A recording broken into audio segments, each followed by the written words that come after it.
Welcome, everyone, to the Monday Build Show. I am your host, Ben Estrino, over here at the Empower Studio, building an awesome PC today for somebody who's been waiting for this moment. And it's finally happening. It's finally happening. Maybe we should be in frame. So, Giovanni, I hope you're in here. We're going to be starting your build off today. So we're only doing one build today, and that's Giovanni's build. He's been waiting for this thing for the last week or so as we were collecting the parts and waiting for other things to finalize on their end. Hey, yes, you're here, Deez, over on YouTube. So if you want to join him, you're more than welcome to jump over on the YouTube channel, so that way you can see the conversation.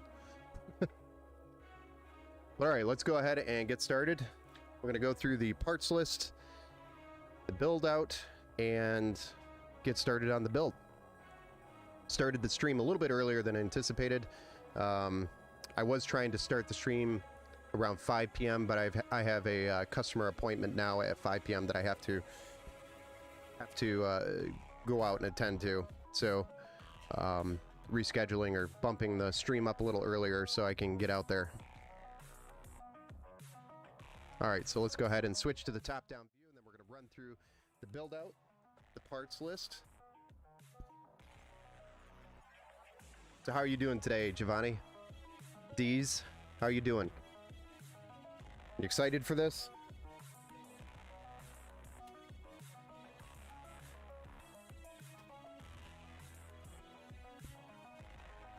This is also our episode 400. Yes, episode 400. So we've done 400 build streams. May not be all on the same platform because I did start in different platforms and moved around a little bit, but we're at episode 400 now. So pretty good. How about you? I'm doing good. It's good to hear, man. So a little bit crooked on the frame, but whatever. I just put the parts on the table and had to fire it up. So let's go ahead and run through the parts that we're going to be building with today. To start off, we have the Intel Core i9 12900K, which has got 16 cores, 24 threads, a max boost of 5.2 gigahertz max turbo.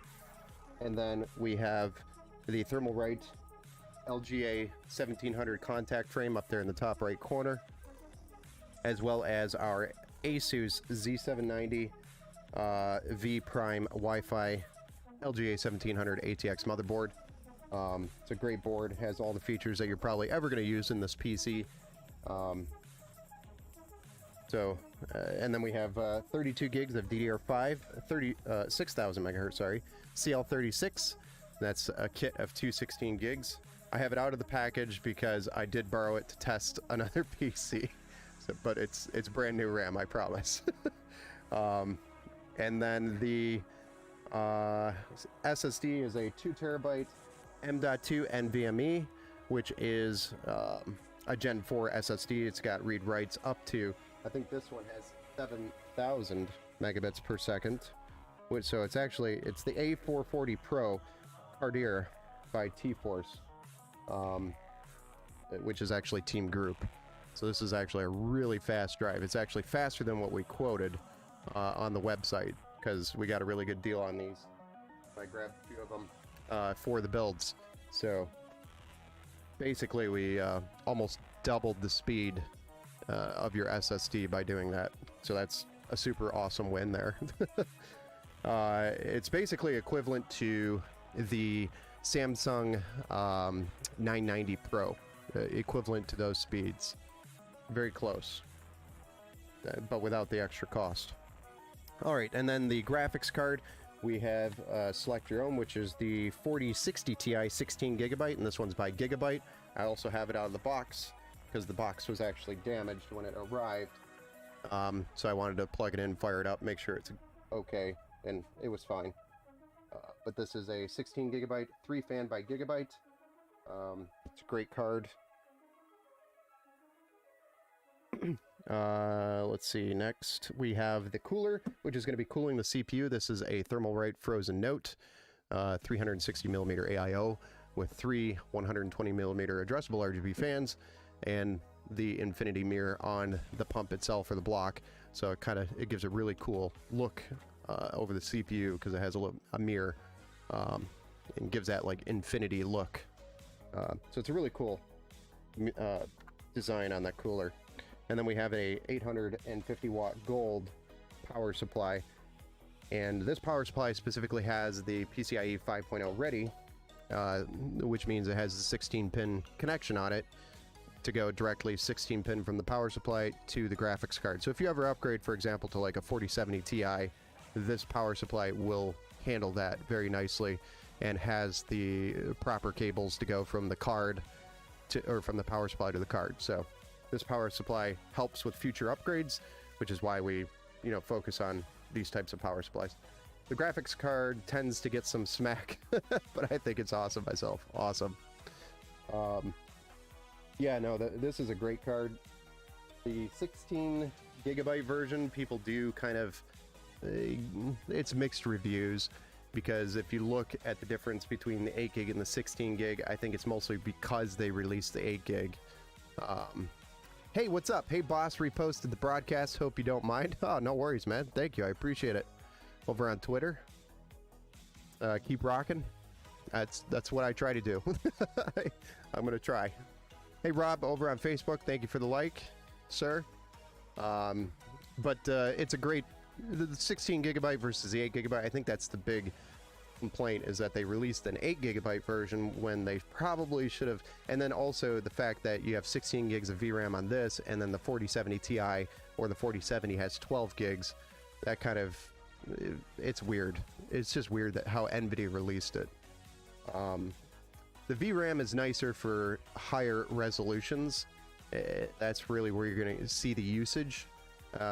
But outside of that, probably this, in my opinion, the 4060 Ti should have been the 12 gig version, the 4060 should have been the 8 gig version, and then the 4070 should have had a 16 gig or the 4070 should have had 12 as well as the 4060 Ti, and maybe the 4070 Ti have 16.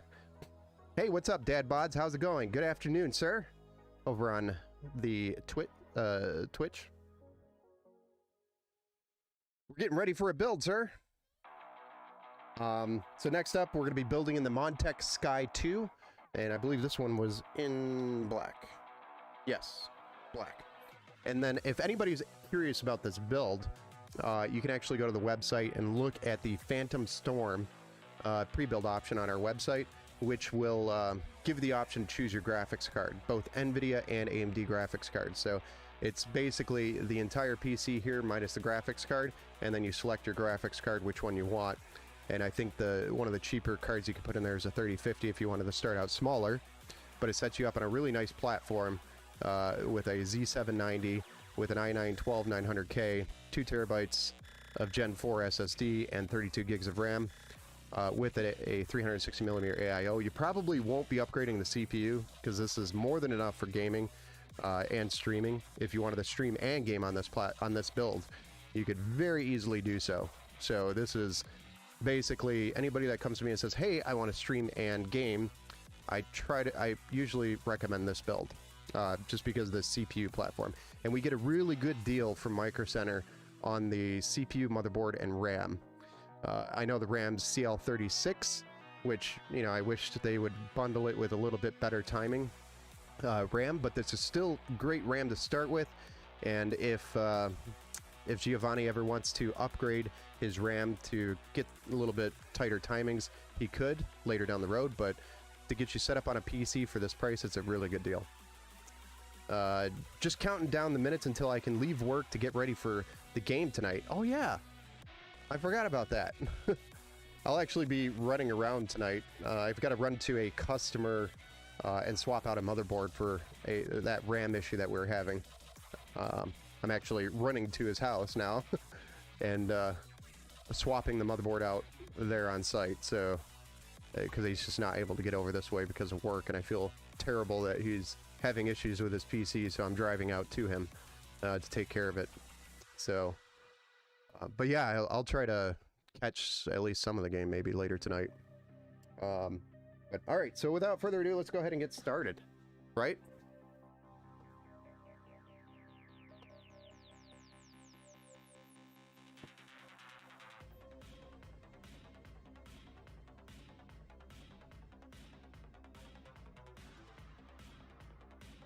Okay. So our Z790 Prime motherboard by Asus. We'll get zoomed in here so we can get a closer look at it as we're working up with it.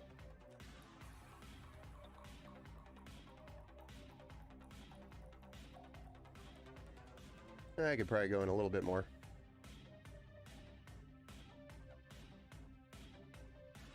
All right. So we're gonna get the CPU installed, then we're gonna replace the stock LGA 1700 brackets with the Thermalright 1700 contact frame, and then we're also going to install the RAM and the SSD here.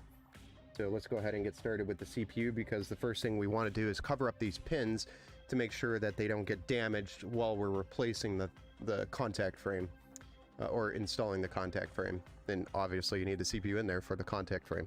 But while we're removing the stock LGA 1700 brackets, we want to make sure the pins are protected so we don't drop a screw or anything inside the socket and damage the pins. So normally I like to just drop the CPU in here, and that keeps it protected, the CPU alone in there. And then we'll open up our LGA 1700 contact frame box and get our tool that's included with it out.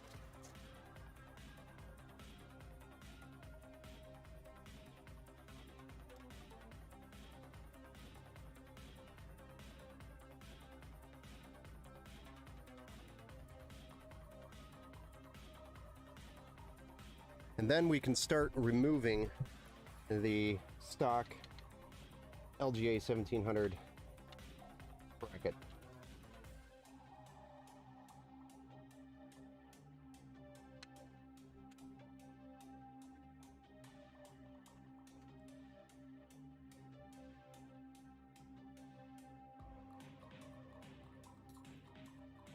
And then this is our LGA 1700 contact frame that we have from Thermalright, which you can usually get for under $10 on Amazon right now. So it's a super good buy, and you know, it makes no sense not to add it because you get so much, you get a pretty good benefit by using it.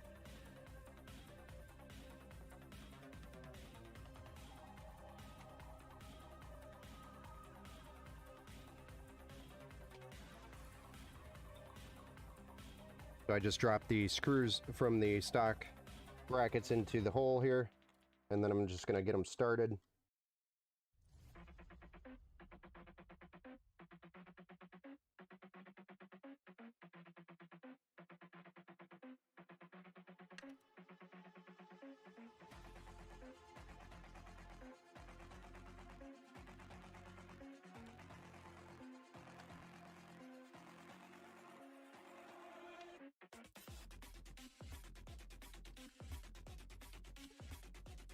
All right. So now that that's installed, I'm going to go ahead and package these up because they're going to be shipped with the PC in case we ever have to use these again on the motherboard for some reason. So they always get shipped along with the tool so that he could remove his contact frame and upgrade the CPU later if he needed to. That gets sent with the PC. All right, so next we're going to install our 32 gigs of DDR5 into A2B2 slots.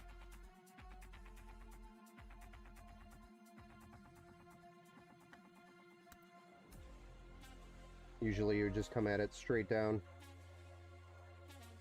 line it up, and evenly push on the top and the bottom of the stick, and it snaps in, and then you hear the click, and that's the lever on the top here locking the RAM into place. And then next up, we're going to install our 2TB M.2 Gen 4 SSD. This is by Team Group, which is the T-Force Cardere A440 Pro. This thing's super fast. It's got a read-write of close to 7,000. So it's a nice, fast drive. Super fast. So it's going to make those load times for Windows, for example, super snappy, as well as make in-game load times just at the blink of an eye. It's going to be super fast.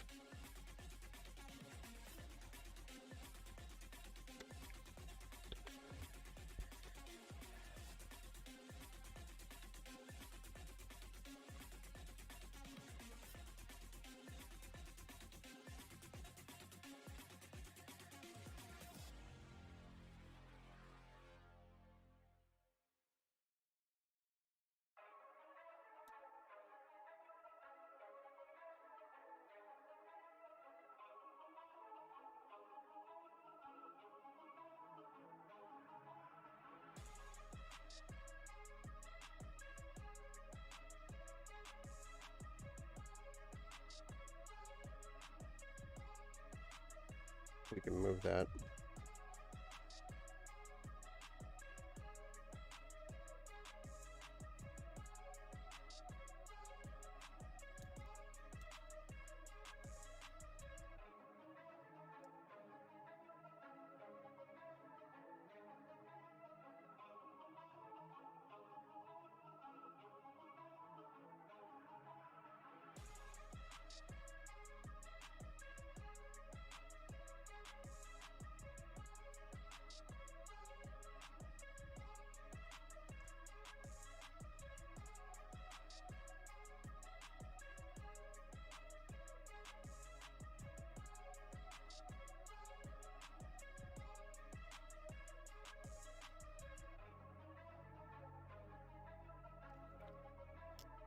Then we just need the M.2 stud and the screw to secure the drive.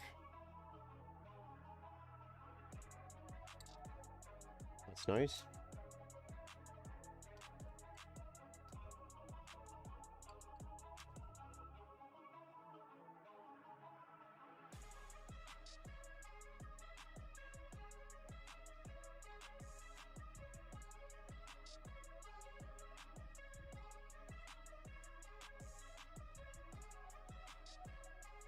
Yeah, who are they playing tonight?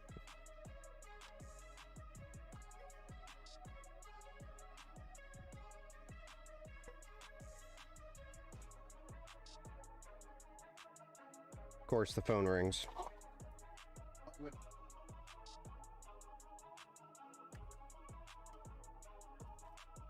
All right.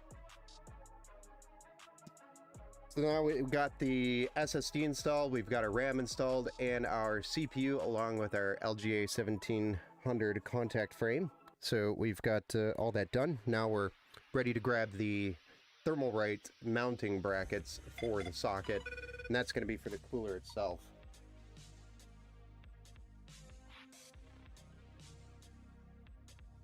Give me 1 second, guys. I've got somebody here picking up something.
Hey, thanks for that follow, Gaming Chugger.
All right, sorry about that, guys. We just had somebody coming in here to pick up some fans that they needed for a build, and I had them available, so they needed them.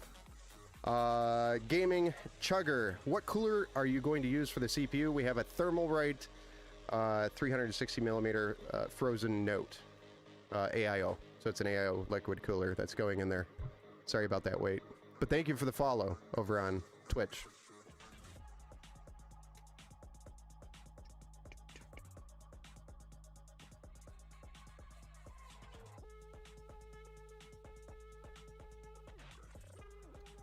Nice. Yes. So I'm going to go ahead and get the mounting hardware for the cooler actually on the board here.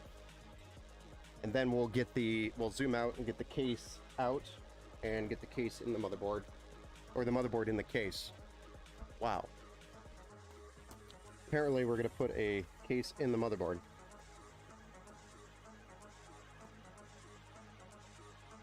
Nice.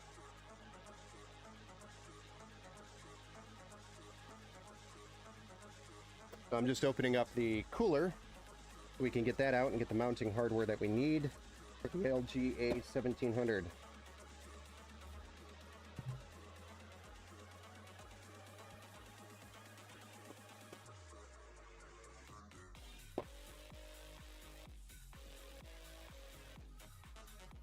So this is the box that we need out of the cooler packaging, which has all our hardware.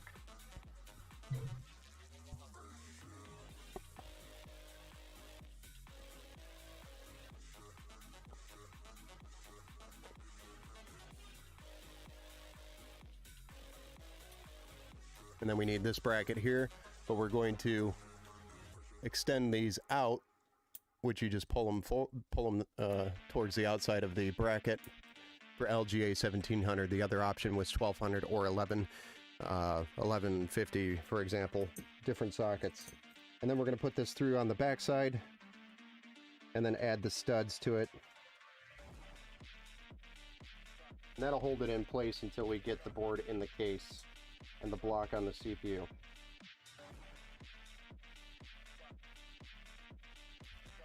So here's our LG A1700 studs. And then we just put them over the studs that are through the board from that bracket that we added from the backside.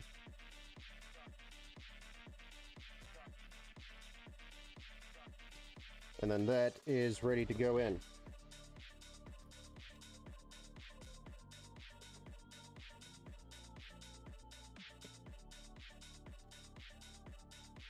Won't need that.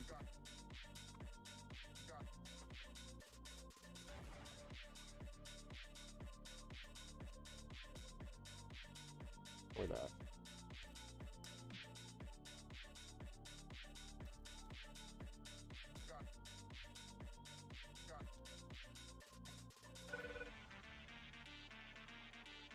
All right, so let's go ahead and zoom out, and then we will get the case out. My 3.0 USB pin connector broke while I was building. What? How did it break? How did that happen? I'm generally interested to know.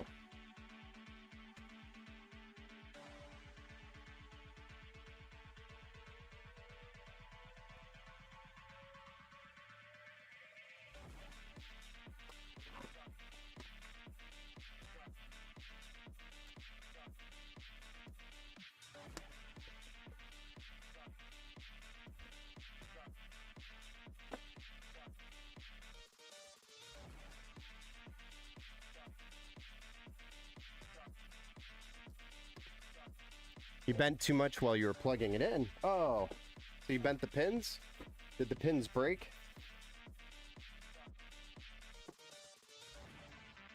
That's a bummer.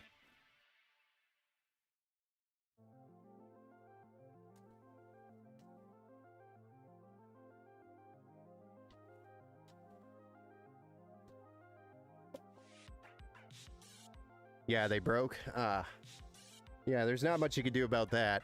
I mean, even if you tried to send the board back for RMA or something, they'd probably notice the physical damage and void the warranty.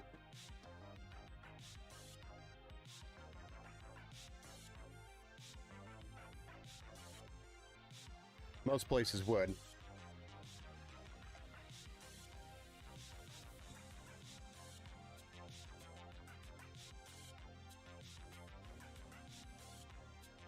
So this is our bottom fan that we'll be installing.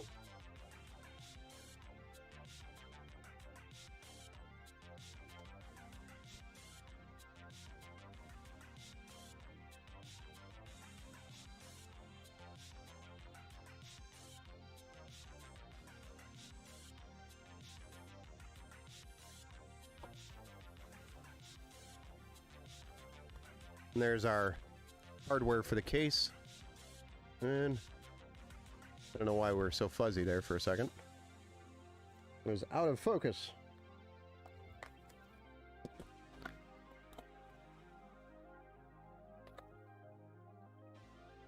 Yeah, there's not much you can do about the bent pins on USB 3, or broke pins, should I say, on the USB 3 header. You could maybe solder some new pins to it, but it's very tedious. So if you know a repair shop, they'd probably be able to put some new pins on there for you, but it'll never be perfect. You gotta come in at that connection straight down.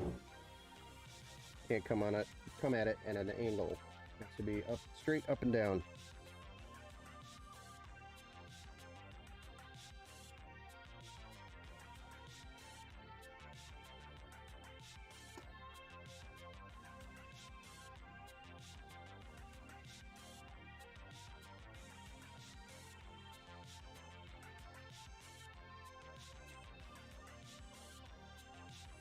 Okay.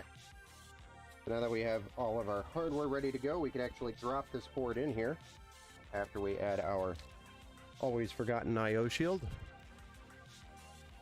Yeah, that's pretty sad. I can't use my front panel USB anymore. There's actually adapters out there that you can purchase. If you don't care that it's USB 2.0 speed and not 3.0 speed, you can adapt it from USB 2.0 internal header to a USB 3.0. The other option is you could buy a PCIe card you can add to the motherboard, which will have an internal USB 3.0 connector on it. But that does usually require SATA power as well. And then it actually generally has USB 3.0 plugs on the back as well. So there are cards and ways to work around that. It just adds an additional card to the slot, which looks strange sometimes, but it's not. I mean, the functionality will be there. So that would be a workaround.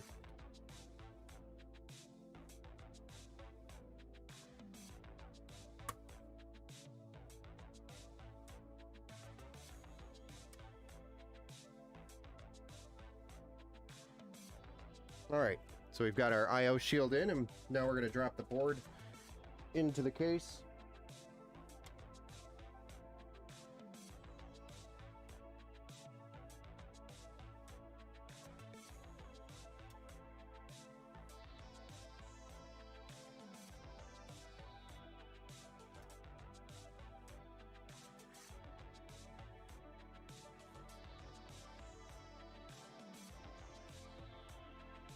Got it seated, and now we just have the 6 screws. You didn't think about that? Yeah, those would be kind of like the cheap workarounds. That would at least get the functionality back without having to go through any like significant costs to repair it. The path of least resistance. Here, let me drop the screw 5,000 times before I put it in.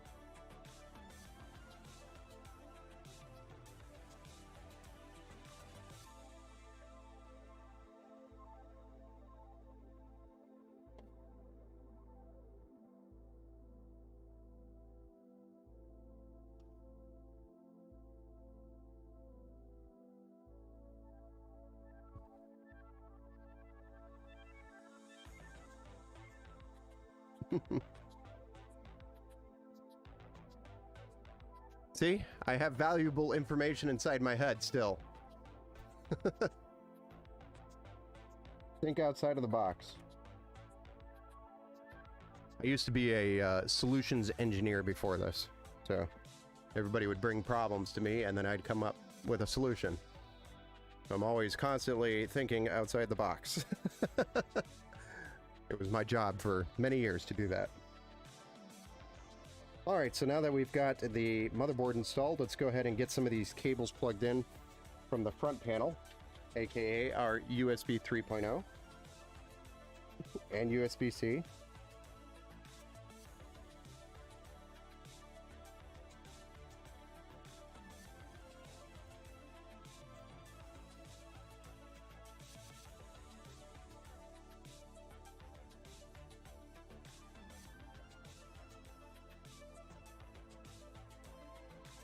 Kind of a weird tangled mess there.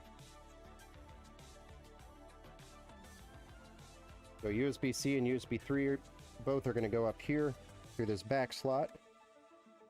We're just going to push it through here, and then I'm just going to lightly button this up because we're going to be back here again once we get the power supply cables just to finish the cable management. I'm not going to make this super tight, but it's going to hold the cables in place so they don't bounce around and go everywhere I don't want them to go. This is our front panel connector. Very nice of Montech to make it all one single connection here, rather than, 15 different little ones. Simplifies it. And then this is our front panel HD audio. Those are our HD audio jacks on the top of the case. And then we have an addressable RGB header and a fan header, which I believe, yeah, the RGB goes here.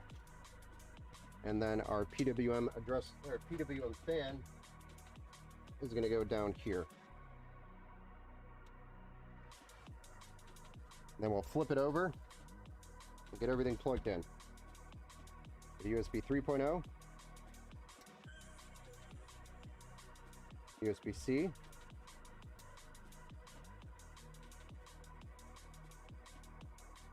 which can only go in one way, and it always tricks you thinking it's the opposite direction. I'll probably tug these through here when we do the final cable management on the backside, just to tighten it up a little bit. Then we have our front panel, which is our power, hard drive LEDs, and power LEDs, power switch, etc. And then our 3-pin addressable RGB for the case fans. That goes in here.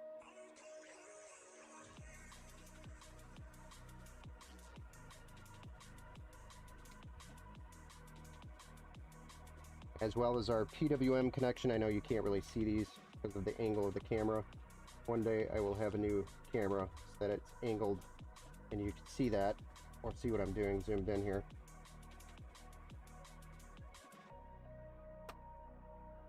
And then our HT audio. So that's all of our front panel connectors. Very easy to get those plugged in really quick. You can see them down there at the bottom, maybe. Then our USB, all that's plugged in, ready to go.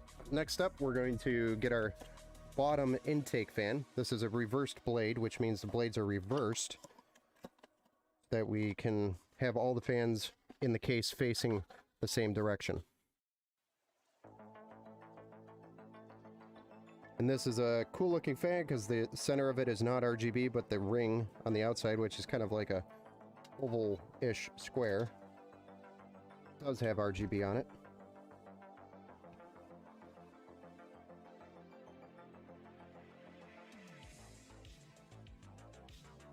But we're going to put this dead center because it's basically going to pull cool air in and dump it directly onto the GPU so that the GPU has fresh air just to feed off of. There is an option to add a second fan on the bottom as well.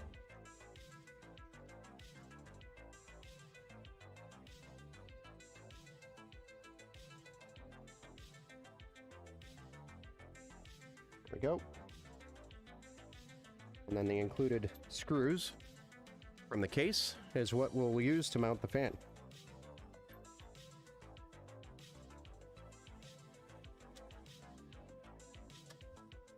I'm just going to drop the screws into the holes and then I'll kind of feel around until we find the holes, which I found them. And then we start screwing them in. That way we're not accidentally screwing it into the case and scratching it up.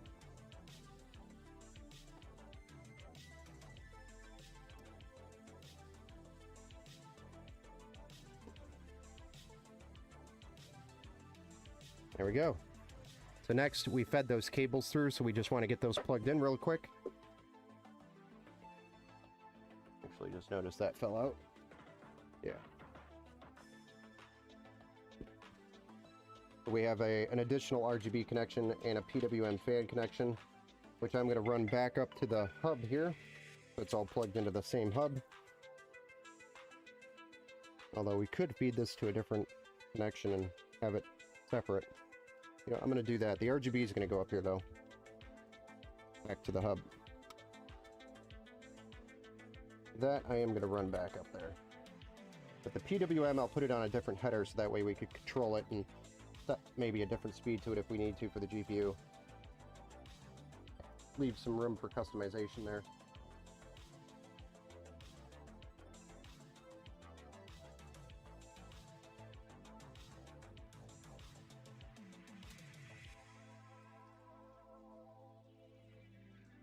Our 5-volt RGB connection plugged back into the hub, and then our PWM connection, we're going to go back to the next header at the bottom of the board here. Going to run it so it's not in a tangled mess. There we go. Flip it over. And plug it into the next header down here at the bottom. System fan header. There we go. So now, hey, what's up, Kyle? How's it going? So now, because I did that, in the software, when it comes to fan curves, I could set this fan individually faster, or to spin faster or slower, because I have it on a different header. But these three fans in the case will be kind of intertwined, meaning it will go as fast as the other ones go, because they're all on a hub connected to a single header as well. So that's why I did that, the reasoning why. Where am I located? We're located in Lake Orion, Michigan. So we're up in the Michigan, the mitten. Just about an hour north of Detroit.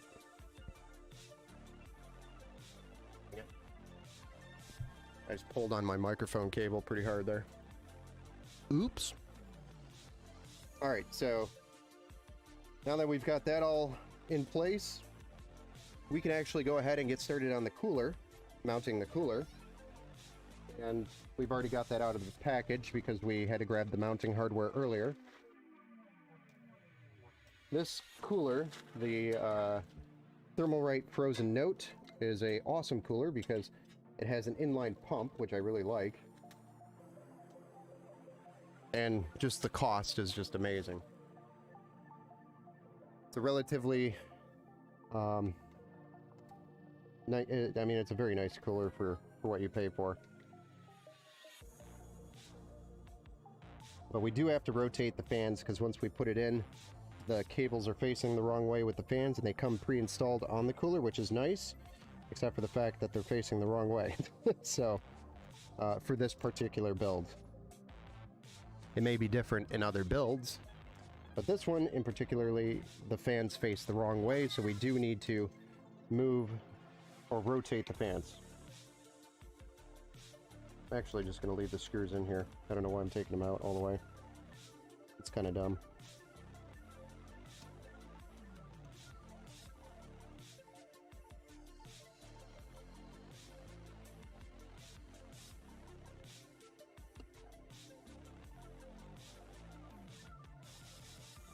Hey, thanks for the like over there on Facebook, Adam. I appreciate you, sir. So by leaving the screws in, I could just pick it up, rotate it once it's loose.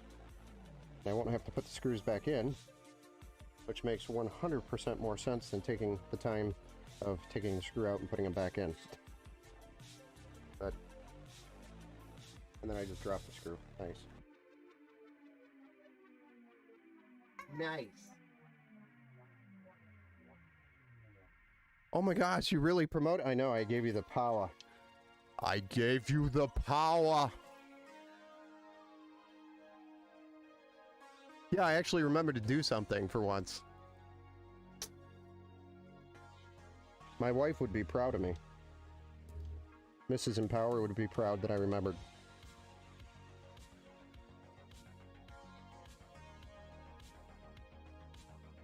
I remembered something. Welcome back to the stream, some giant idiot.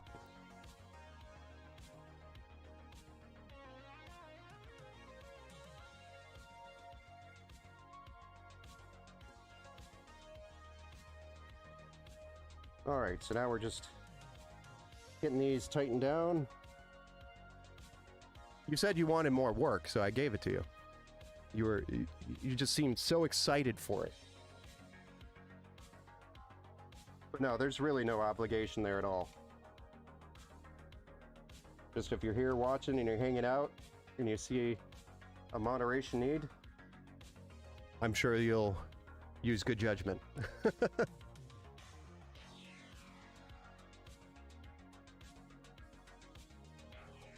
Alright, so now we just have to spend the next half hour, 1 million years later, undoing the twist ties that come with every Thermalright fan there is.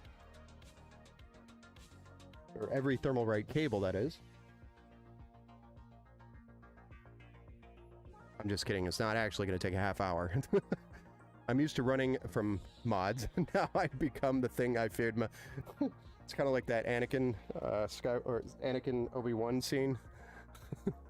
You're supposed to destroy the Sith, not join them.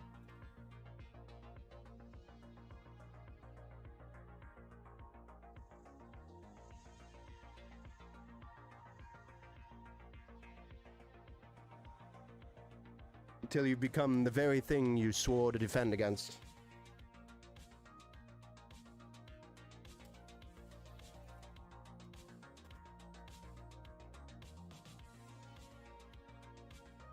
Alright, so now that we've spent the last half hour undoing the twist ties on the cables of the Thermalright fans, we are now able to put the cooler, mount at least the radiator, into the case.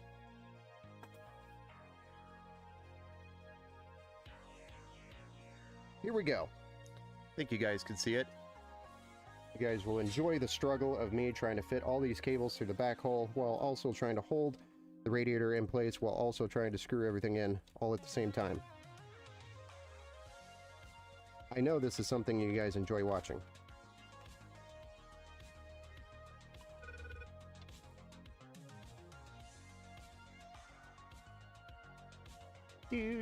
Do. I've really got to change up the music at some point. That's like my next task, is to go through, sit down, and start a new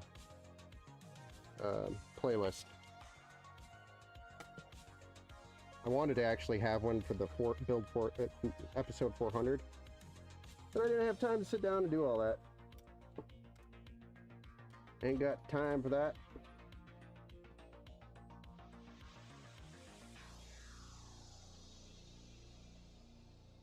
All right, here we go. Now the balancing act of getting a screw in here to hold it in place. I probably should have put the EPS cables in first, but we're kind of past that situation now. We're so well past it that it is going to be what it is.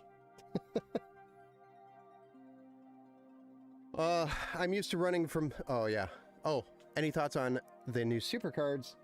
Well, I have mixed opinions on the Super TI or the TI Super and the Super TI Super TI.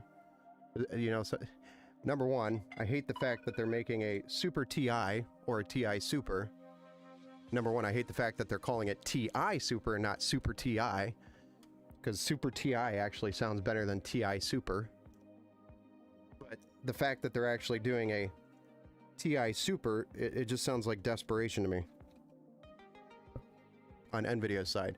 Oh my goodness, nobody's buying our cards. You know what? Let's just make a TI Super. So it sounds even better than the TI. Or the Super, because it's a TI Super. You know, if South Park could make an episode about NVIDIA, and their, you know, naming scheme, it would be, I would die during that episode laughing. So hashtag South Park, please make an episode about NVIDIA and their naming scheme.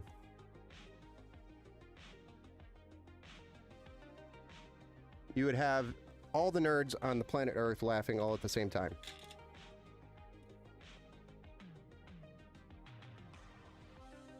For once, we would not... I mean, maybe the NVIDIA fanboys would get upset, but... Not that I'm, you know, a fanboy of NVIDIA or AMD. Honestly, I like both. And I run both. Have run both. Both are great options. I just dislike the fact that they're coming out with the TI Super, Super TI, TI Super. It's like trying to confuse people. It's a marketing scheme, in my opinion, to make it sound better.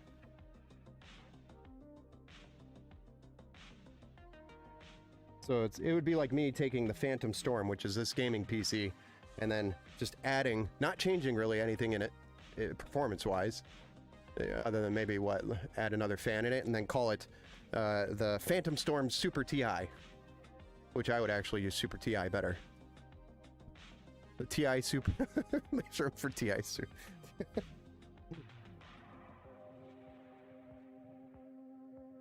Yes, I mean, they're just buying more time, trying to get rid of more inventory. That's literally all it is they have all this inventory of the 4000 series based on, you know, past sales of the 3000 series. So they went in and bought all this inventory and made all this inventory for their 4000 series cards. Now they have a shit ton of 4000 cards left over, and all they're going to do is take the existing 4070 or 4070 Ti and then add a little bit of you know, maybe it's even just a software. Does anyone help you with this business? No, it's pretty much just me. I'm just one crazy nerd doing it all. I'll eventually have employees, I'm sure, and a storefront and all sorts of cool stuff, Kevin, over on Facebook. Hey, Army Vet, what's up? How's it going? From the Great White North. Oh, did it finally snow up there?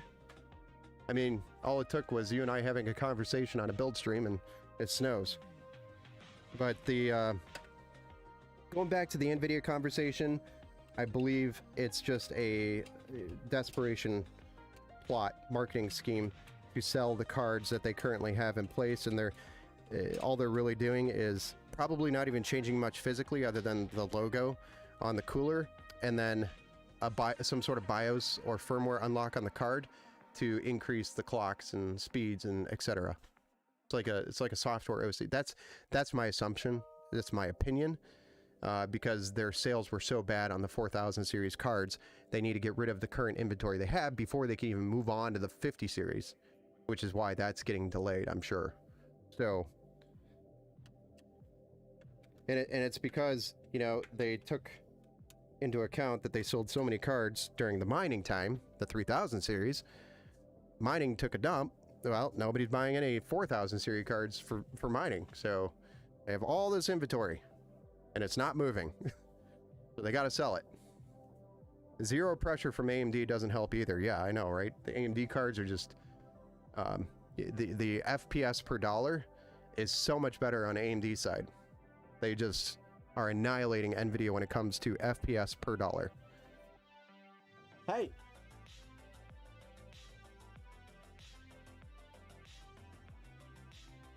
Alright, so we've got the radiator installed. I'm going to rotate this back down so we can get the block and set up or mount it on the actual CPU now.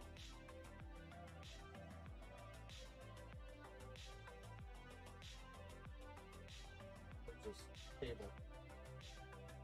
Look.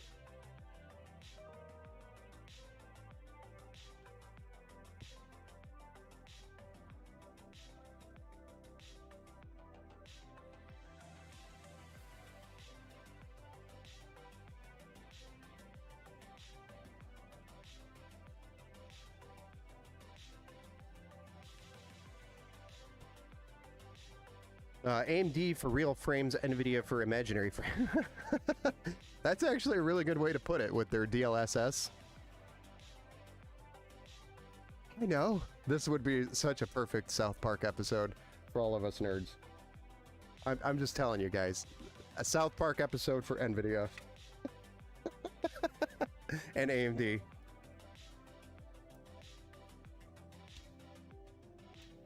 It'd be the one that the rest of the world doesn't understand, except for people that know PC parts and understand it. I would enjoy the hell out of it.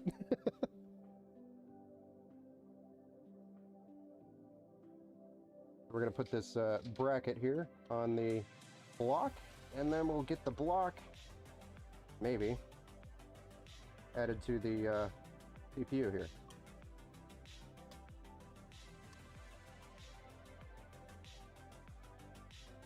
We've already peeled, now we just need some thermal paste, and we are good to block it.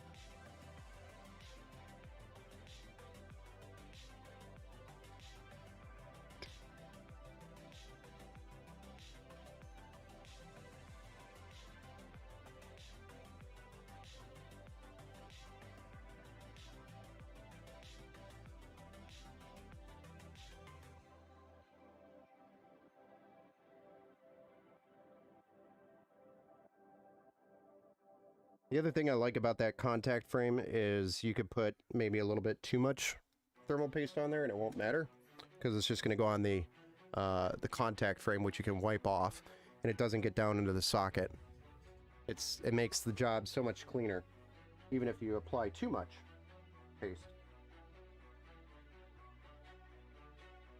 And we'll put the block on the CPU. Hey Patrick, what's up, man? How's it going over there on YouTube? Some giant idiot. I don't follow South Park. Does their demographic go hard on PCMR? No, they don't. But they make fun of a lot of things. So, just their humor around their style of, I guess their style of humor around this topic would be absolutely 100% hilarious. I don't know anybody in the PC world that wouldn't be laughing at that episode.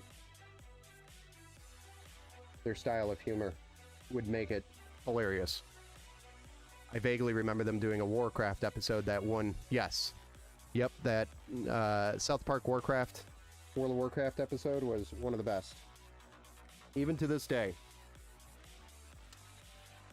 And that's because they had the entire World of Warcraft community laughing about it.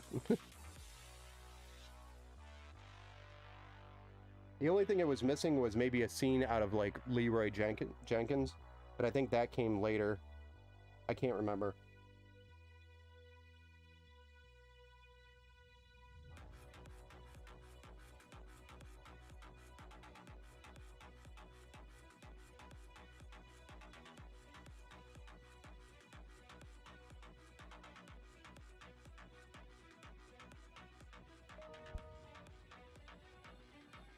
And Patrick over at YouTube says, hey all, to everybody, including the folks over on Twitter, Twitch, and Facebook, and Kick, because we stream to all the platforms.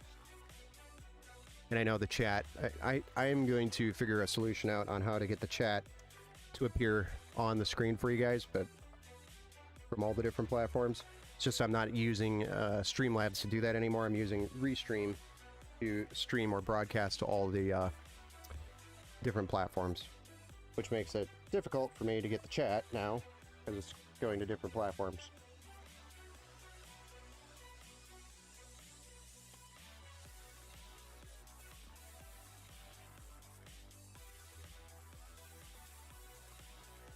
Alright, so there we go. We've got our block on our CPU. Awesome. Now we just have an RGB connection that we have to feed to the back. And then we have a pump that we have to get plugged in and a CPU fan header for the CPU fans on the radiator. I'm going to go ahead and stand this up and feed this through to the back, the RGB connection from the pump. Best to kind of position yourself so you don't have to bend your fingers and break them to get this in there.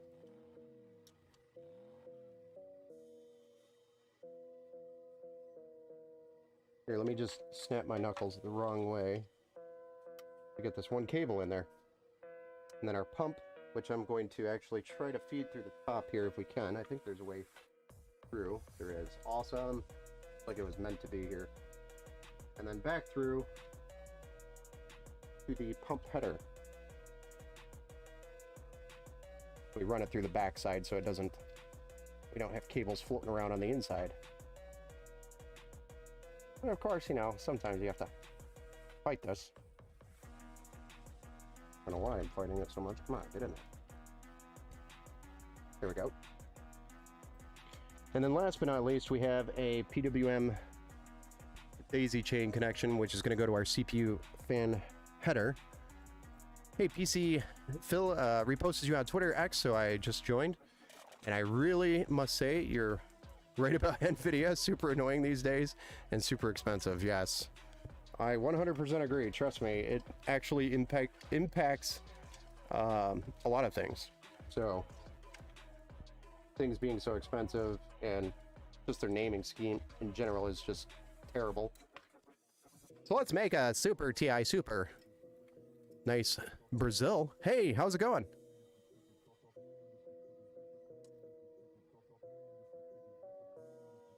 And that's only to cover up the fact that they haven't sold anything, so they're like, so let's make these fake TI Supers to make sales happen.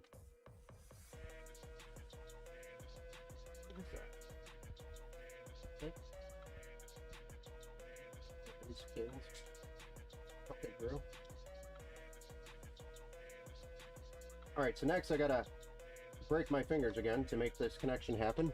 And I got this PWM fan connection that's got to go in here. Do you want to zoom in on this? I'll show you.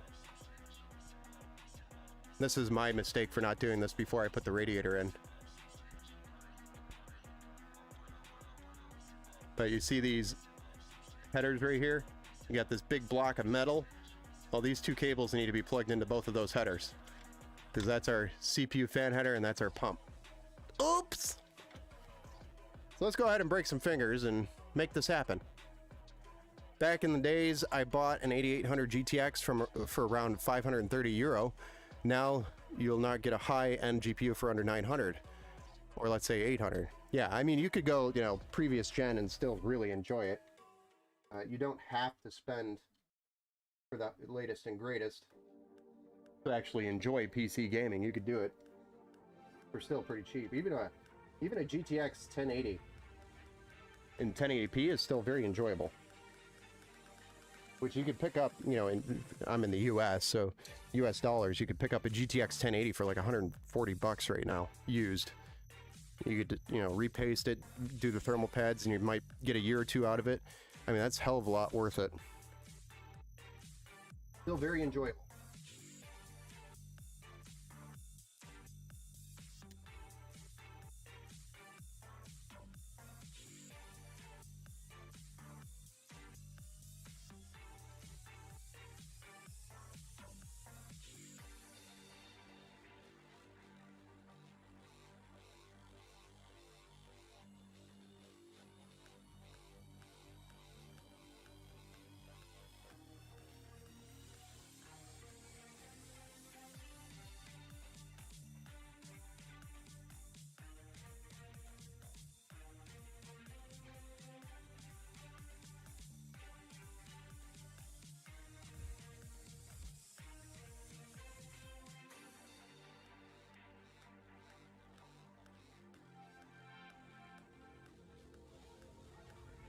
Alright, so there we go. We've got our cables plugged in after not breaking our fingers, thankfully.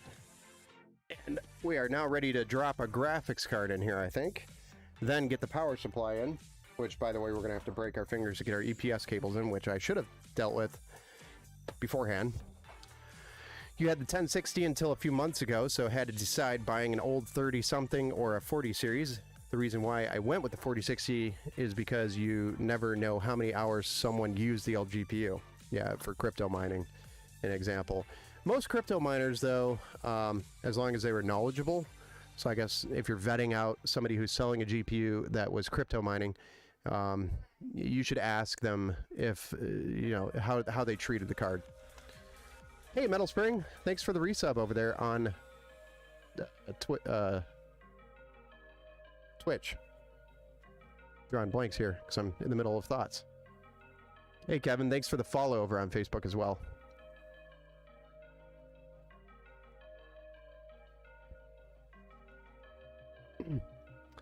But yeah, so you can always vet somebody that's selling mining cards, get an idea of their knowledge around it, but really you want to trick them into telling you how they had the card set up. Most miners would undervolt the card because the idea in mining is the least amount of electricity for the most amount of hash rate for your graphics card or GPU mining. So by undervolting the card, you can actually achieve the same hash rate but use less power, which means your electricity costs go down while you're mining. And that's what you want, because the electricity costs would eat into your profits. So most miners, especially knowledgeable ones, would have undervolted their cards to make them be a lot more efficient with power and make it cheaper for their electric bill.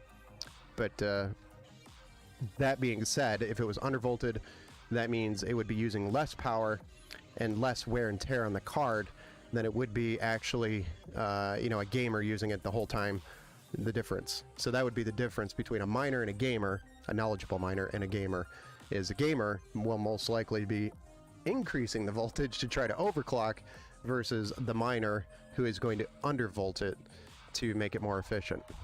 I'm glad I'm able to catch a day stream. Yeah, day streams are pretty rare around here. I don't know why it always works out that way, but it's just how it worked out today. Then the other thing is, what was I going to say? The only thing that's really going to have wear and tear is going to be the fans, really, because those are going to be running in a mining rig 100% of the time, mostly at like 80% usage.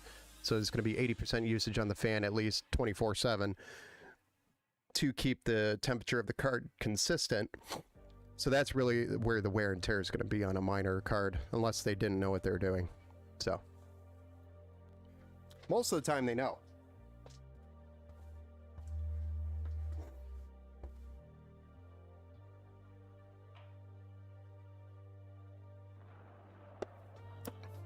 Yeah, Metal, welcome back to the stream, sir. It's been a while since I've gotten to chat with you or hang out in general. But alright, this is our Gigabyte RTX 4060 Ti 16 gigabyte version that we're going to be putting in here. I believe it's the Eagle, whatever you call it.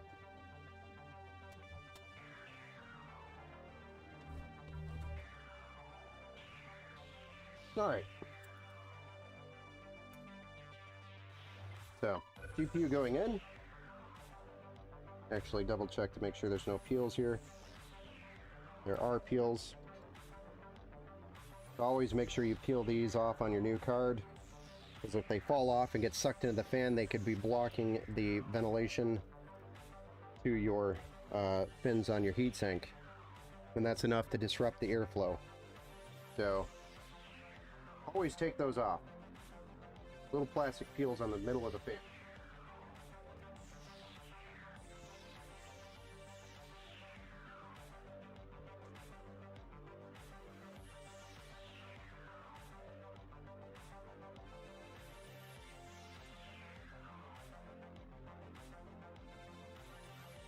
Got a thumbprint on the shiny metal that we gotta go ahead and take off.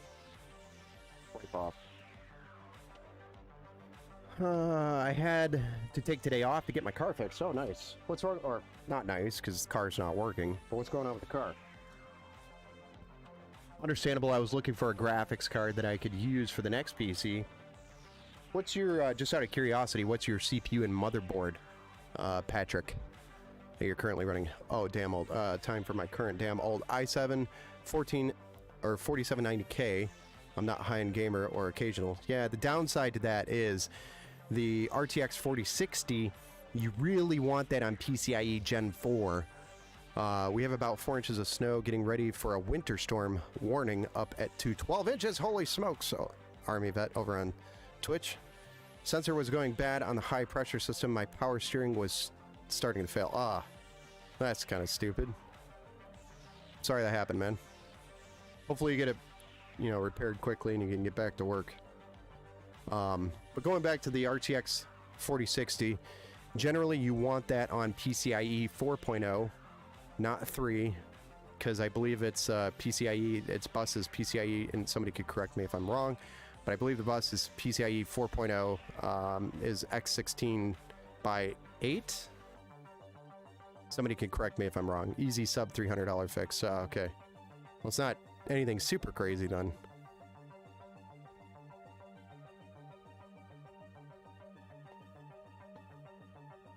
But correct me if I'm wrong there. I might be wrong, or we're thinking of the wrong thing.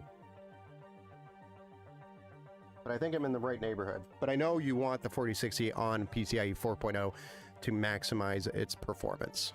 That is a 100% true thing. I know there's a bottleneck, yeah, and the bottleneck alone on that i7 as well. Oh yes, of course, yeah. And then you can move that 4060 over there, right? Perfect.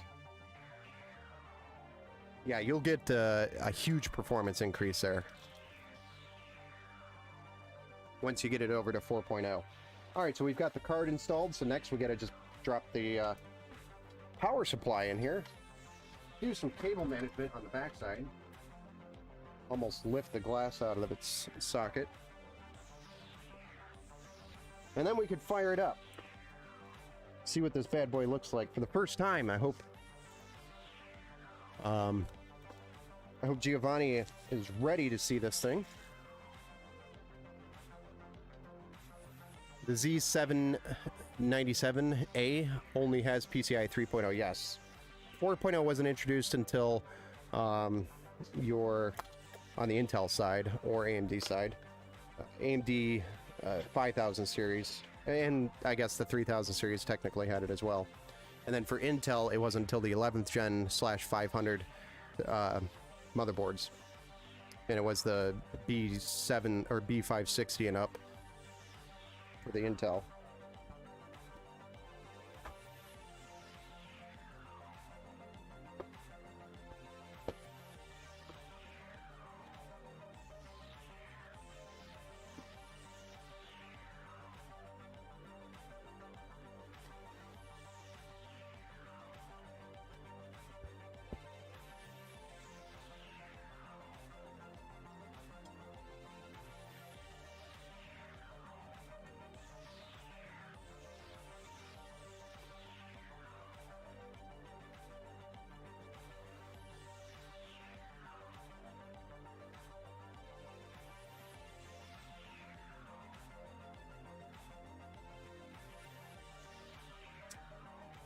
Another one of those peelies to peel.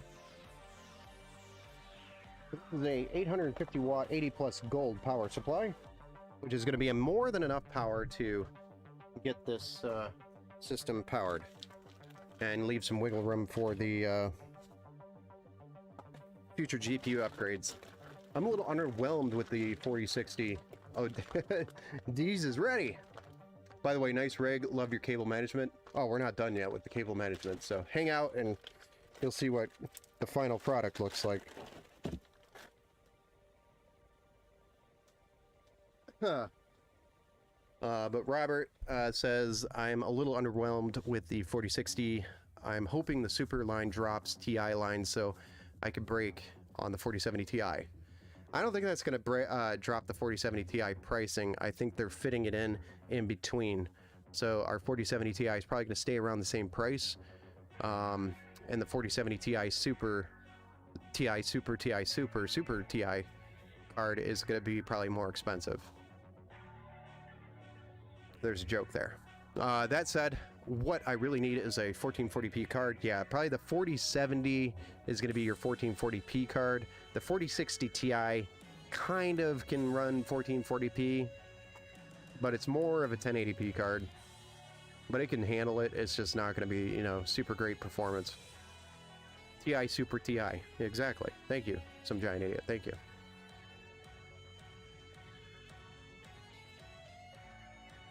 Yeah, the 4060 is for full HD. All the way, yeah. It's 1080p card. 4060 Ti is like, nah, like 1440p is okay, but it definitely performs. It's just, you know, what everybody's expecting is, and this is where NVIDIA kind of shit the bed when it came to the 4060 Ti. Excuse my French, but it's just how it is. But the 4060 Ti, everybody was kind of anticipating that to be more like the 3060 Ti versus the 3060. 3060 was more of your 1080p card. 4060 Ti was going to be your 1440p card, entry 1440p card. It's still the same thing, but it's like a lateral move between the 3060 and the 4060 and the 4060 Ti and the 3060 Ti. It's like a lateral move. It's not really giving you much more performance other than getting the DLSS 3.0 on the card, which is the make-believe virtual frames that you get out of it. But the raw power didn't get increased, but they did make the card more efficient, so that is the bonus. So the card uses less power, so that is one of the bonuses that you get. That's my little tidbit on it. This topic. My opinion, at least. I always have to tell people it's an opinion. So you never know when you're going to get a keyboard warrior in here. People love their imaginary frames. I love that you told me that, because now I'm going to use it all the time. The imaginary frames. It's like the perfect metaphor to explain it.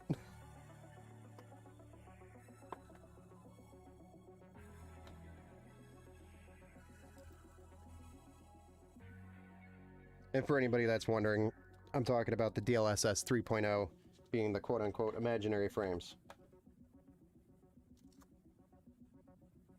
It's the scaling.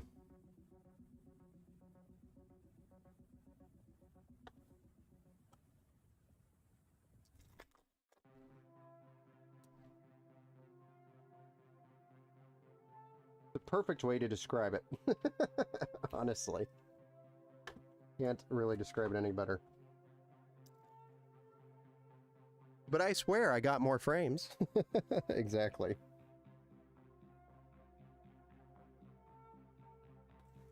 Don't worry, we're getting the 4070 Ti Super Ti Super.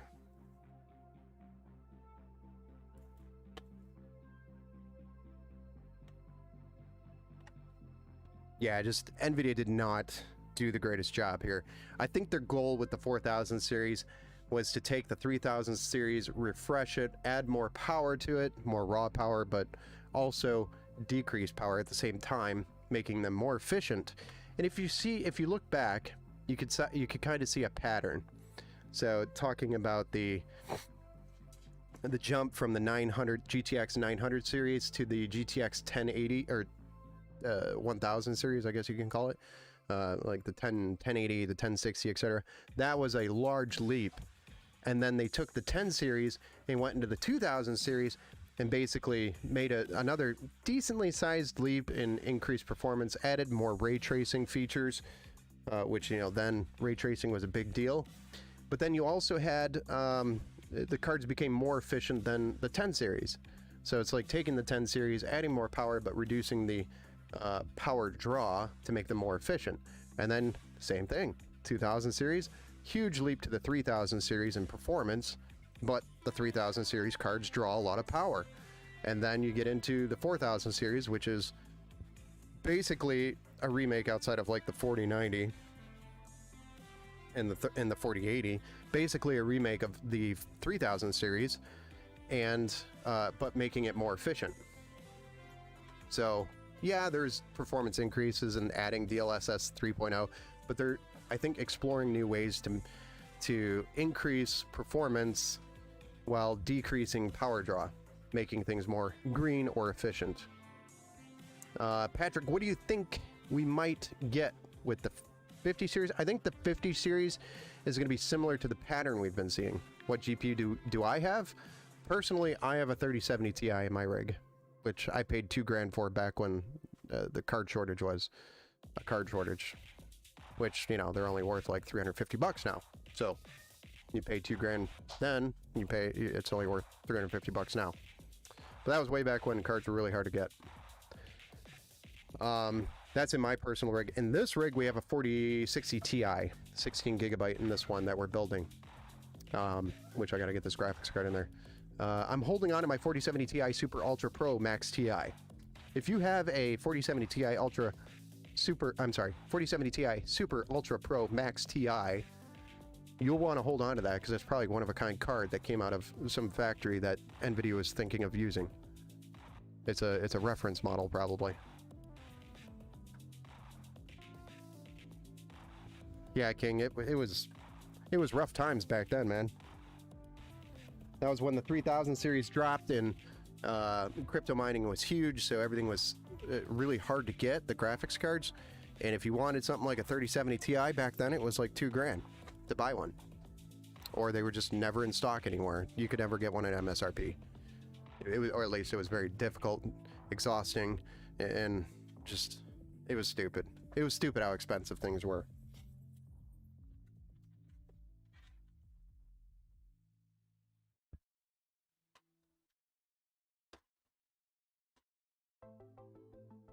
All right, fan facing down.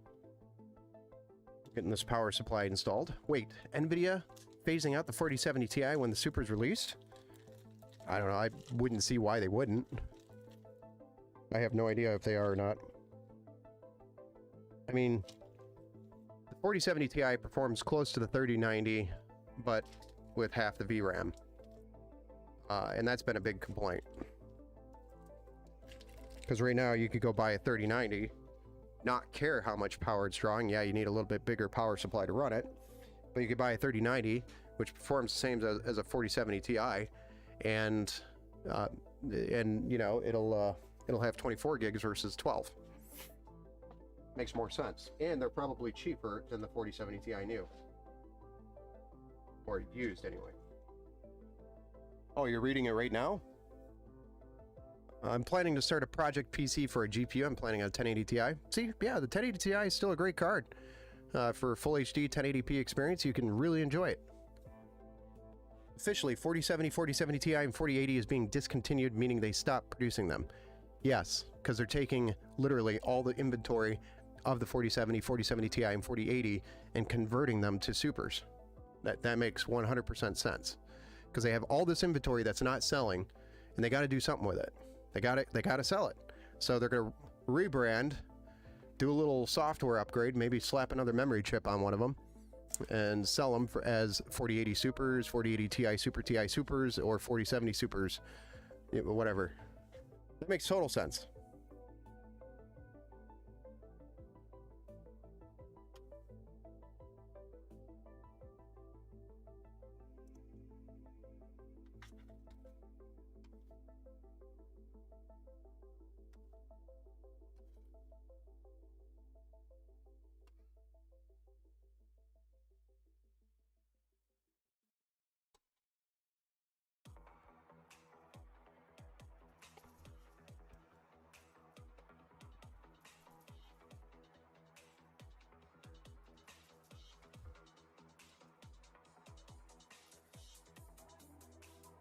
Always go back and double check your screws to make sure they're tight. If you haven't watched the more recent review by Gamers Nexus, that made me freak out, and now I'm like OCD about checking all my screws.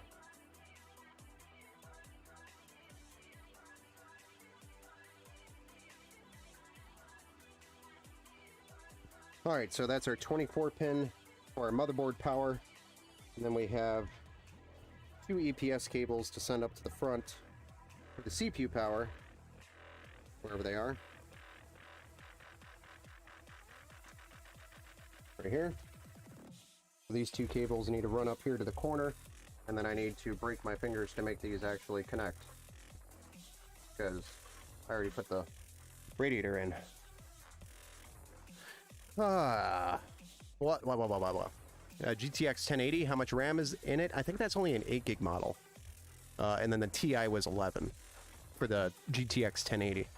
There's also no 4090 Ti or Super, neither, not when it's selling for 2 times. Yeah, I know, there's no reason to, because the 4090s are all out of stock, and they don't have a reason to make a Super Ti, it was the same thing with the 20 series. Like, remember when GTX 10 series came out and they were completely sold out everywhere? Everything was gone. Then they came out with the 20 series, and then later, because nothing was selling, they made the Super and the Ti and all these other add-ons to sell the rest of the inventory, and then it took longer to get to the 3000 series. It's the same thing.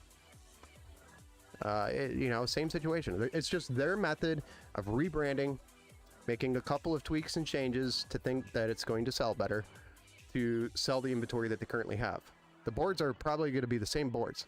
So the 4070 Ti is going to be the same board as the 4070 Ti Super, but with probably a BIOS change and maybe some added VRAM or increased clocks and this and that, maybe a bigger cooler, but it's going to be the same board and same core, most likely.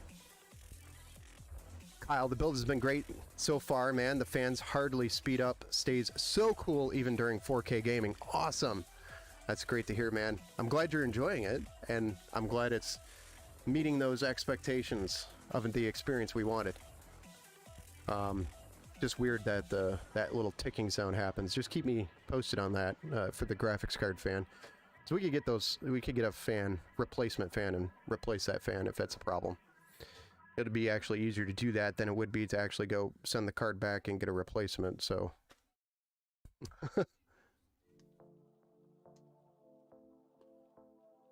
Oh yeah, about the 4090D being the 4090 Dragon.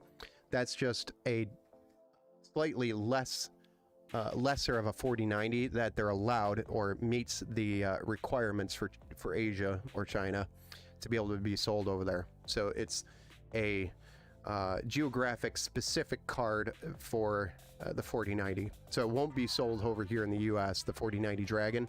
It's going to be sold over in Asia because it meets all the specifications that is required to sell it. So that is their fix for the, oh shit, we made too powerful of a card.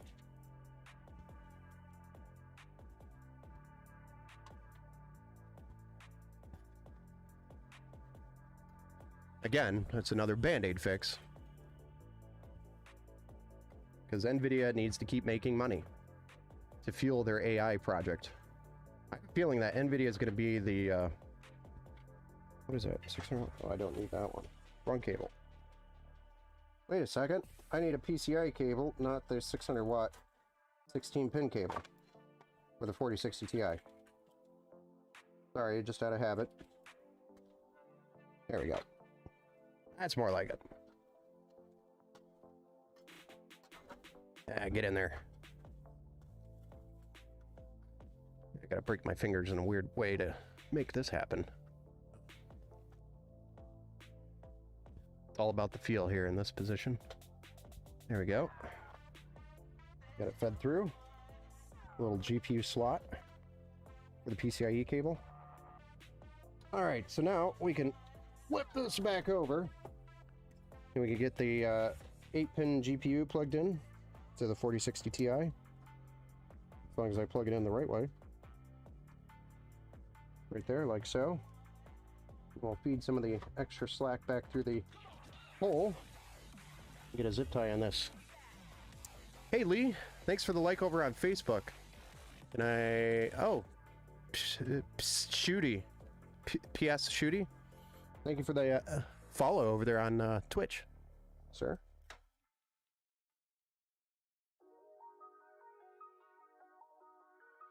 All right. A lot of cool conversations, though. Yeah, that's me, Patrick. Oh, duh. I knew that.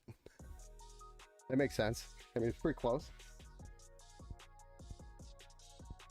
Well, thank you anyway for the follow on the other side on Twitch as well. I appreciate it.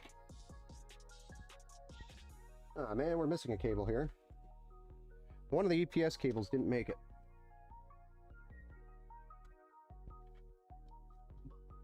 Oh, there it is. I was gonna say, where'd it go?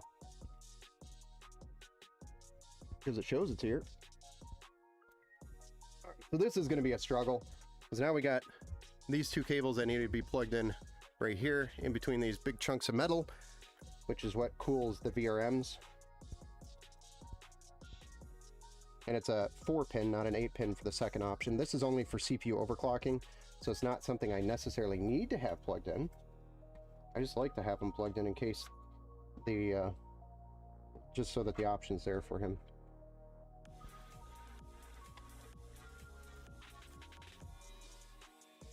Hey, thanks for the sub, man. I appreciate you, sir. Much appreciated.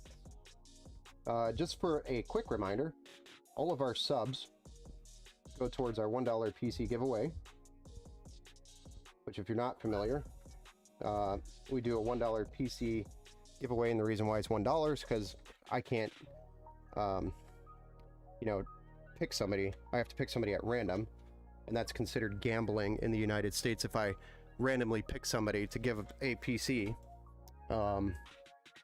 So I have to charge you $1. So I'm charging you $1 for the PC, and that gets around the whole gambling issue in Michigan, and I'm sure it's probably the same in different states. But all the subs and any profits we make from the stream go up to the $1 PC, and that kind of just increases the bar. And once we fill that bar, then we build a $1 PC and we give it away to a subscriber, randomly picked.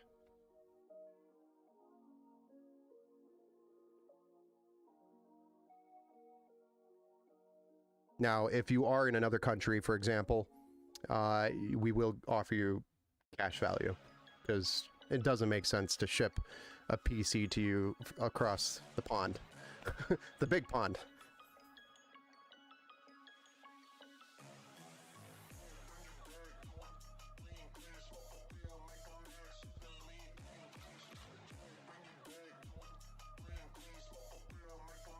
Oh.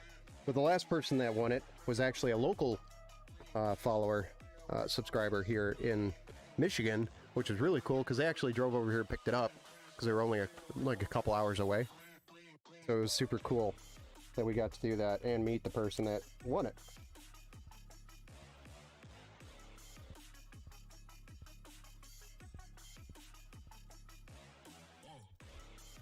I'm going to leave that for now, because I think we're going to have some cables from the top coming down here.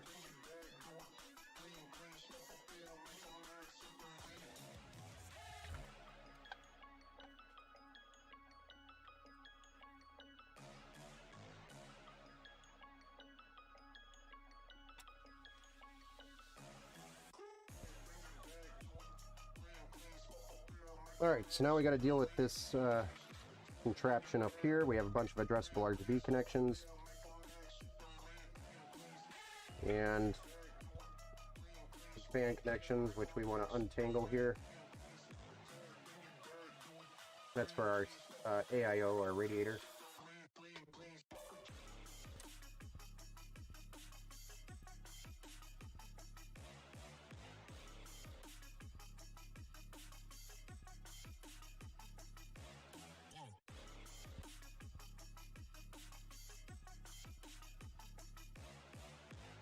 Then we'll probably take this and feed it down here just to keep the cables managed a little bit. That's why I didn't button that one up yet.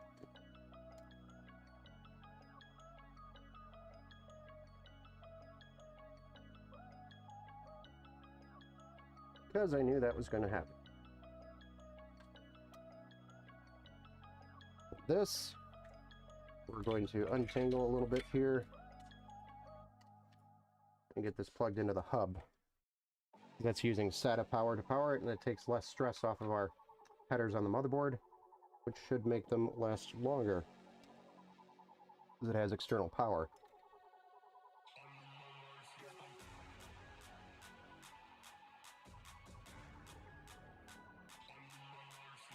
Well, I'd also come over to the States spending holidays over here. Oh, yeah. You'd also do that.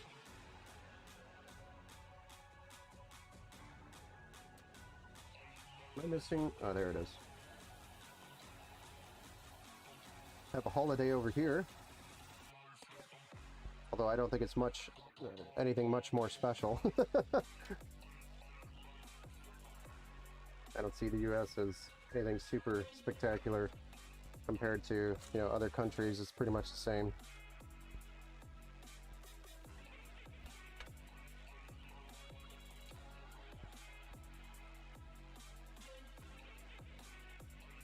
Then we're going to add some zip ties here just to clean it up a little bit more. But for the most part, we have our main harness here cleaned up.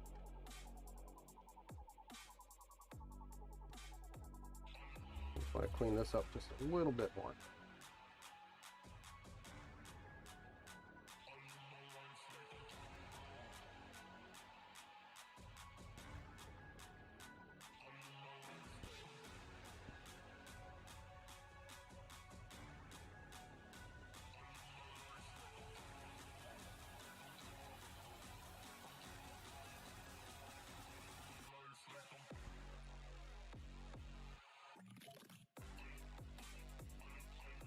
Alright, so zip tie time.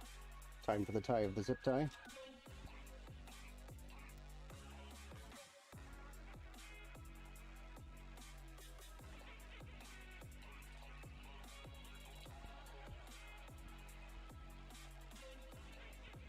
You drive downstate for that? I know you would. For sure.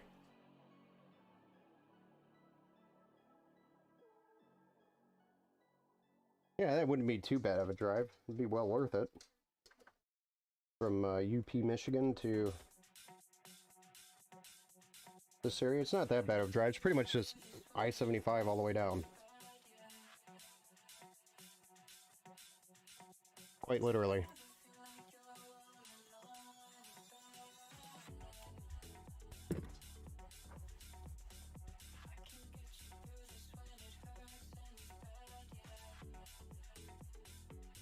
Alright, so we're just almost finished here. Then we could fire this up and check it out for the first time.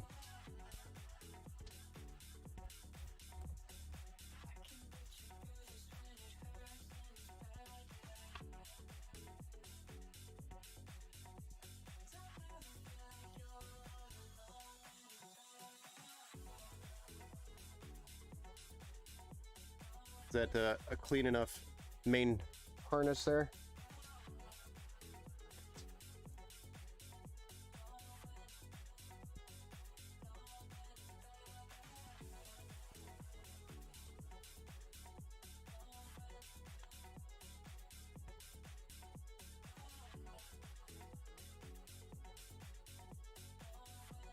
Alright, we just need to get these tied up here the best we can.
And we have all this extra power supply cables.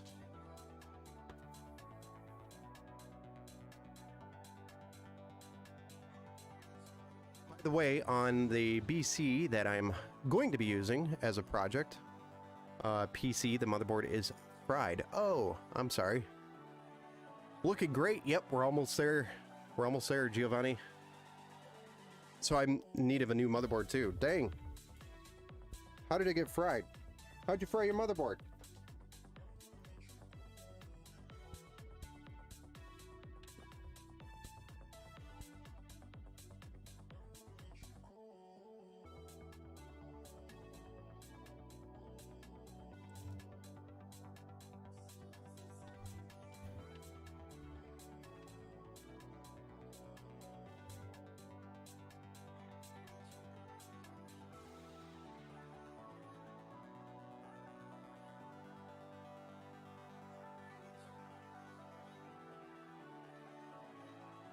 Almost there.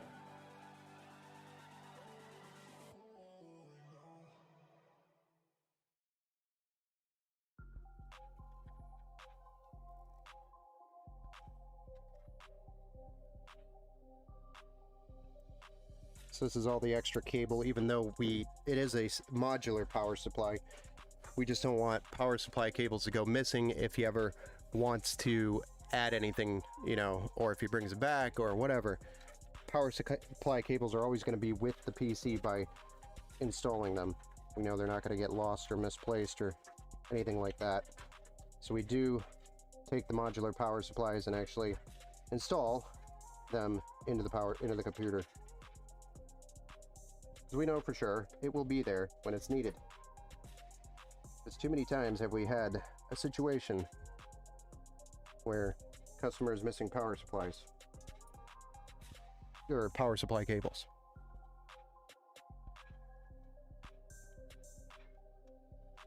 So the solution is put them in the PC, because the PC is not going to get lost. Where the hell did that come from?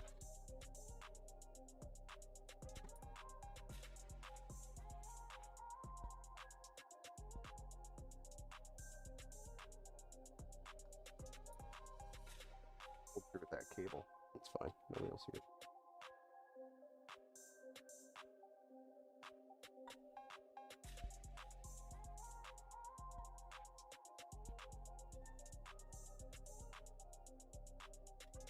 There we go. Let's zoom it out a little bit. What do you think of that? That cable management.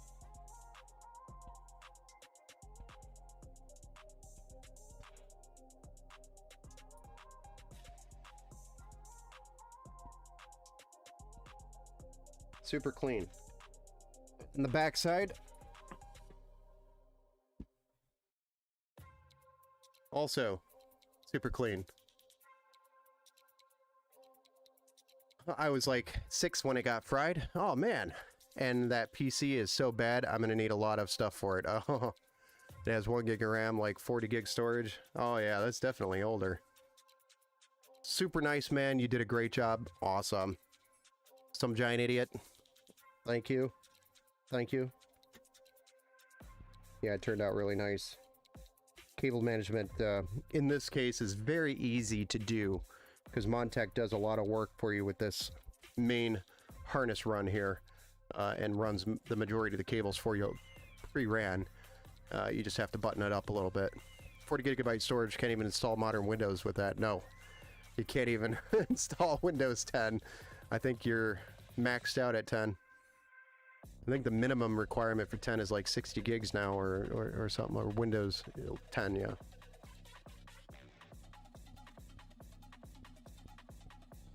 Damn clean. Thank you, thank you. All right, so let's get this thing fired up. Enough sitting here puffing my chest out about the cable management. Get this thing fired up. I'm going to clean this up a little bit. All the extra screws that are going to be shipped with the PC. I just want to put them all back in their bags and get them packaged that they go with the PC.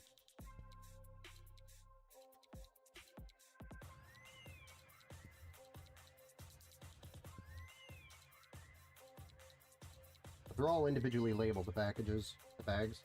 So if you ever go to add, for example, another fan on the bottom here, it's very easy to do. For example, you just look for the thing that says fan screws there. You're good to go.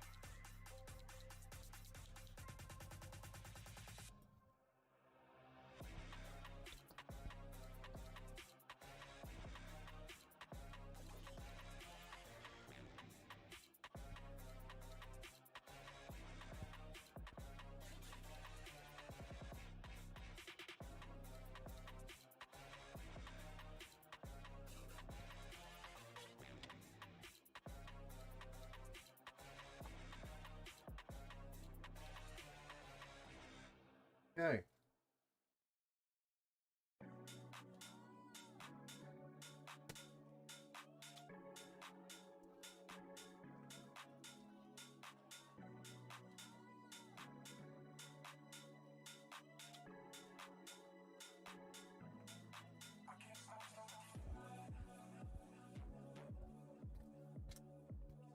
Now let's see if I built a PC right.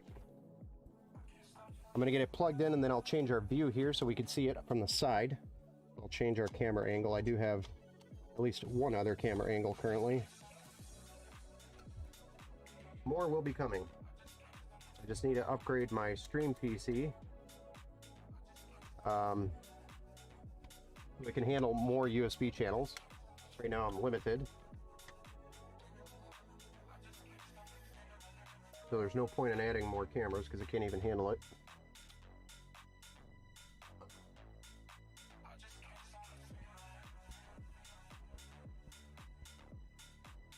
Side view, go. And then we'll pan it up.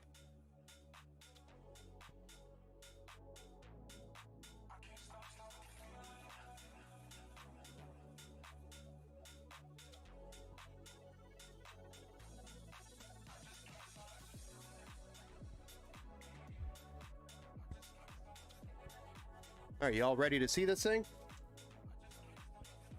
Let me know if you're ready, Giovanni. Jeez, let me know. Ooh, shiny. I'll push that button when you're ready. All right, here we go. 3, 2, 1.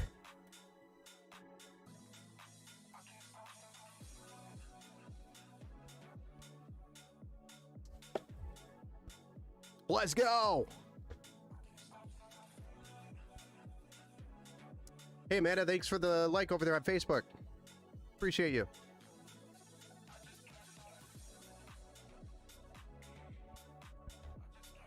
Wow. Nice. Don't worry, it's DDR5. It's got to go through its memory training. So it's going to power cycle a couple times. We did it! Well, we haven't posted yet, so we're not out of the woods yet. It powers on, so that's step 1, but now it's got to finish its post, which is power on self-test. Acronym is POST. P-O-S-T. It's insane? Yes. It's a badass PC. This one you can actually find on our website. Again, it's the Phantom Storm on the website, so you can actually check it out and then pick the PC and then choose your graphics card you want installed in it. Amazing! Yes! It posted. So we have over here, if I pan us this way, a dusty screen with a post screen.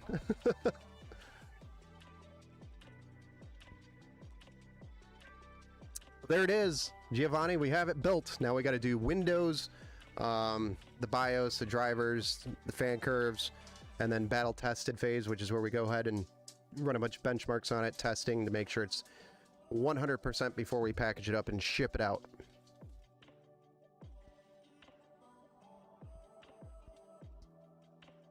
But the big portion of the work is done. How many fans is in the PC? Well, we've got 2 intake on the side, a 3rd intake on the bottom, 4th fan, which is it's a single exhaust on the back, so that's 4 fans for case fans, and then we have 3 cooler fans on the AIO, so that would be a total of 7. And there is a spot, one more can be installed right here next to the bottom fan down there. Yeah. Hmm?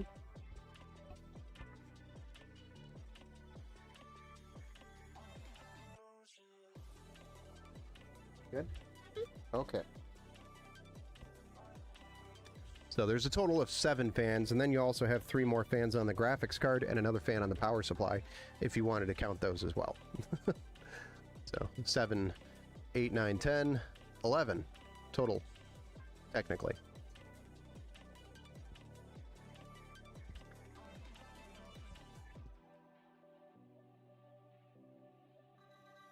But I appreciate everybody that came in and hung out and made the experience awesome for Dees, who is the owner, the proud owner of this PC.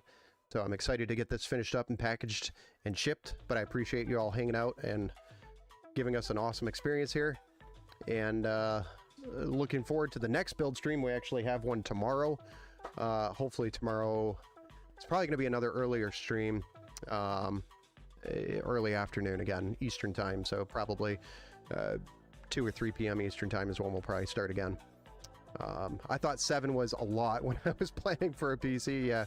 I mean, nowadays with the modern cases, because you don't have the DVD drives and you know, all those drives in the front, you can add a lot more fans to it, and you know, why wouldn't you? When you want the better the cooling, the better performance you're going to be able to run. So, and the cooler it is, then the better it's going to, or longer it's going to last, because it's less wear and tear on your electronics. So yeah, dry and cool is key to electronic life. But all right, guys, I appreciate everybody that hung out. I'm going to leave this up for a little bit so you can show it off and share to your friends, D's, if you want. Have people stop in and check it out. So I'll leave it up for a few minutes, and then again, we'll be streaming again live tomorrow on another build, and probably another one after that, Wednesday as well. So we're just going to keep the builds going. Thanks again, everybody. Hope you enjoyed all the content, and again, if you haven't already, subscribe. And again, regarding the $1 PC giveaway, any subs that we get, that we make any money off of, goes towards the $1 PC giveaway that we give away to our subscribers. So definitely get that sub bar going, and then $1 PC bar will start growing too. If I get an HDMI tomorrow, I'm going to watch you on my TV. Awesome. On the big screen. Well, it'll be an honor to be on your big screen. We'll see you, Rob. See you guys. Have a good night, guys. Happy Monday.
Hey man, we actually just ended the stream.